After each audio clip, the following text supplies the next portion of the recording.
Yemen में Ansarullah से ताल्लुक रखने वाले वजीर आजम अहमद गालिब इसराइली फजाई हमले में शहीद हो गए। रूसी मीडिया के मुताबिक हमला दारुल हुकूमत सना के जुनूबी इलाके हुदा में उनके घर पर किया गया, जिसके नतीजे में अहमद गालिब के साथ 3 साथी भी जान की बाजी हार गए। अहमद गालिब को अंसारुल्लाह ने 10 अगस्त 2024 को यमन का वजीर आजम मुकर्रर किया था। वो हुसियों के सुप्रीम सियासी काउंसिल के रुकन भी थे। इसराइली फौज ने दावा किया है कि उसने अंसारुल्लाह के मुताद्दिद रहनुमाओं को निशाना बनाया है। उधर यमनी वजारत दिफा ने इसराइली हमलों में क़यादत के निशाना बनने की खबरों की तरदीद की है और ऐलान किया है कि गजा में फलस्तीनियों पर मजालिम के खिलाफ कार्रवाइयां जारी रहेंगी।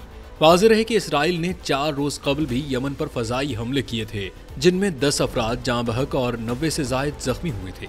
खित्ते में कशीदगी बढ़ती जा रही है और इन हमलों से इंसानी बहरान मजीद गहरा होने का खदशा है।